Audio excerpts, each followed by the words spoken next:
আসসালামু আলাইকুম রহমতুল্লাহ। আচ্ছা, এটা হচ্ছে যশোর বোর্ড 2024-এর রাইট ফর্ম অফ ভার্ব। হ্যাঁ, কারেক্ট ফর্ম অফ ভার্বস। তো আমরা মনে আছে তো আমরা কি খেয়াল রাখি যে টাইম টাইম আর ভার্বের কি যেন, ভার্বের সাবজেক্ট আর অবজেক্ট, এটা আমরা খেয়াল রাখি। ঠিক আছে, আর কয়েকটা বেসিক নিয়ম তো দেখে ফেলি। যে উই আর, আমরা, about our son Rahel's behavior. ও dear Mr and Mrs Biswas, যে এই ওদেরকে কমপ্লেন লিখতেছে কে যেন, প্রিন্সিপালের। বলতেছে যে we are very concern about your son Rahel's behaviour. যে রাহেলের বিহেভিয়ার, আপনাদের সন্তান রাহেলের বিহেভিয়ার নিয়ে, আচরণ নিয়ে আমরা খুব উদ্বিগ্ন। তো এখন কথা হচ্ছে, এই যে জায়গাটা দিছে এটা আসলে একটা অ্যাডজেক্টিভের জায়গা। ঠিক আছে, ভেরি কনসার্ন। তো আমরা জানি ভার্ব থ্রি কি হয়ে যায়, অ্যাডজেক্টিভ হয়ে যায়, তাহলে এটা শেষে কি দিয়ে দিলে হয়ে যাইব, ইডি। কনসার্ন আসলে এটা রাইট ফর্ম অফ ভার্বের জায়গা না, কিন্তু তারপরে তারা দিছে concern. Okay, done. Better then another one, play. হ্যাঁ, প্লেট ওয়ান, এইটা একটা আসলে স্কুল পালানো। Plate one from school three times, তিনবার। থ্রি টাইমস, তিনবার, লাস্ট মান্থ। তার মানে লাস্ট মান্থ, গত মাসে তিনবার স্কুল পালিয়েছিল। এই যে লাস্ট মান্থ, এখানে দেখেন আমাদের সেই টাইমের ব্যাপারটা আছে। ঠিক আছে, টাইমের ব্যাপারটা আছে, তাহলে আমরা কি করবো, এই জায়গার মধ্যে প্লেট দিয়ে দিব। প্লেট, কেন প্লেট দিলাম? আহ কারণ হচ্ছে এটা লাস্ট মান্থের ঘটনা। ওকে, লাস্ট মান্থের ঘটনা। এখন চলেন আর একটু সামনে যাই। কি বলতেছে, এরকম কানেক্টর গুলো একটু দেখবেন, হোয়েন। তার মানে এখানে দুইটা বেসিক ফ্যাক্ট আছে, দেখেন কমার পরে আরেকটা আছে। ঠিক আছে, তাহলে কাম, হোয়েন হি ক্লাসে আসে, হি সে তার লেসনে কনসেন্ট্রেট করে না। ঠিক আছে, করে না, তার আচরণ বলতেছে। হ্যাঁ, সব কোন সময়, প্রেজেন্টের সময়। ওকে, তাহলে যখন সে ক্লাসে আসে, when he comes, এস কেন হইল, he single, he usually on his lessons. তাহলে ডাজ নট কেন ডাজ হইল, কারণ হি সিঙ্গেল।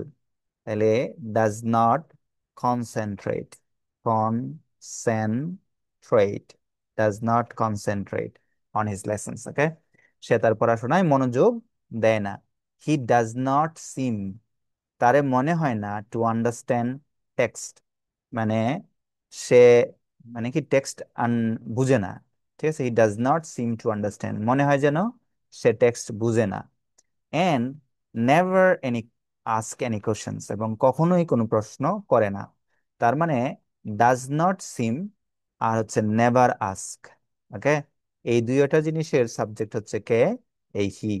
তাহলে হি নেভার আস্ক। এখন হি সিঙ্গেল, এই জন্য আজকের সাথে কি হবে, আজকের সাথে এস হবে। ঠিক আছে, এ এস খে S, ask any questions. Okay, the only time he show any initiative, he is in excuses for not। আচ্ছা, এখানে কিছু জিনিস আছে বেসিক ফ্যাক্টর বাইরে গিয়ে, যে আমাদের তো সাবজেক্ট অবজেক্ট দিতে হবে না, যেখানে ফর আছে, এখানে দেখা যায় ইন আছে।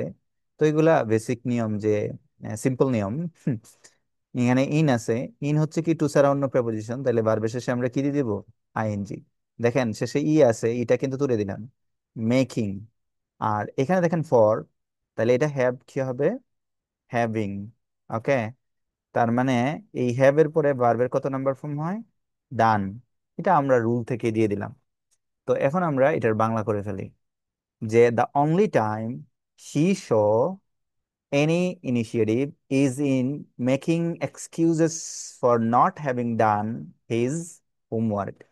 শুধুমাত্র যখন হোমওয়ার্ক করে না, তখনই শুধু কি করে সে, তখনই এই যে এক্সকিউজটা, শুধুমাত্র যখন এক্সকিউজ মেক করে, তখন সে কিন্তু the only time any initiative, সে মনোযোগ দেয় কখন, সে মনোযোগটা দেয় যখন সে এক্সকিউজ তৈরি করে। কারণ এখানে খুব বেশি ট্যালেন্ট শো করতে হয়, কারণ হচ্ছে স্যার তো ধরে ফেলবেন কোন ধরনের এক্সকিউজটা দিব। ঠিক আছে, কে মারা গেছে, কে ডুবে গেছে, ঠিক আছে, এরকম অবস্থা। যদিও he a natural talent for art, তার মানে বলতেছে, পাম দিতেছে, হ্যাঁ, যদিও তার কি আছে, একটা জেনুইন ট্যালেন্ট আছে আর্টের জন্য। হি even any interest in art lessons, মানে আর্ট লেসেন্স এর মধ্যেও তার কোনো ইন্টারেস্ট নাই। এখন বন্ধুর বার্থডেতে তাকে কিছু আঁকা জোকার দেন, দেখবেন তার চাইতে ভালো কেউ আঁকতে পারে না, হ্যাঁ। তাইলে বলতেছে he has a natural talent for art, he even does not, এই ক্ষেত্রেও সে কি করে না, does not show any interest, does not take does not take any interest in art lessons, okay. God gifted জিনিসের মধ্যে আসে। This is because even last year, এমনকি গত বছর, he attentive to his studies, গত বছরে সে কিন্তু মনোযোগী ছিল। He was attentive, okay. এখন এখানে একটা বিষয় আছে যে দিস ইজ, কি আছে, দিস ইজ, এই যে ডিসঅ্যাপয়েন্ট, ডিসঅ্যাপয়েন্ট মানে এটা ডিসঅ্যাপয়েন্টেড কখন হয়, যখন এখানে একজন ব্যক্তি থাকে, যেমন আই এম ডিসঅ্যাপয়েন্টেড, কিন্তু এই বিষয়টা ডিসঅ্যাপয়েন্টিং। এই যে সে এখন ভালো করতেছে না, আগে ভালো করছে, ঠিক আছে, তাইলে বিষয়টা যদি বস্তু হয় তাহলে এর ING, disappointing. This is disappointing because even last year he was attentive to his studies. গত বছরও সে পড়াশোনায় মনোযোগী। We hoped, আমরা আশা রাখি, আশা করেছিলাম, হি এ স্কলারশিপ, তাহলে সে স্কলারশিপ পাবে। এটা পাবে বললাম, তার মানে ফিউচার, তাহলে আমরা এখানে উইল ব্যবহার করতাম, যেহেতু এটা পাস্ট, তাহলে উইলটা চেঞ্জ হয়ে কি হইব, উড। আর যে উইন করবো সেই আছে, কিন্তু তার মানে কি, এটার কোনো চেঞ্জ নাই। তাইলে we hope he would win a scholarship, আমরা আশা করেছিলাম যে স্কলারশিপ পাবে, কিন্তু তাও তো হচ্ছে না। তাহলে কি হচ্ছে, অলমোস্ট শেষ আমাদের। I would like to request you to come to school to discuss this situation further, যে এই বিষয়টা নিয়ে আরো আলোচনা করার জন্য আসেন।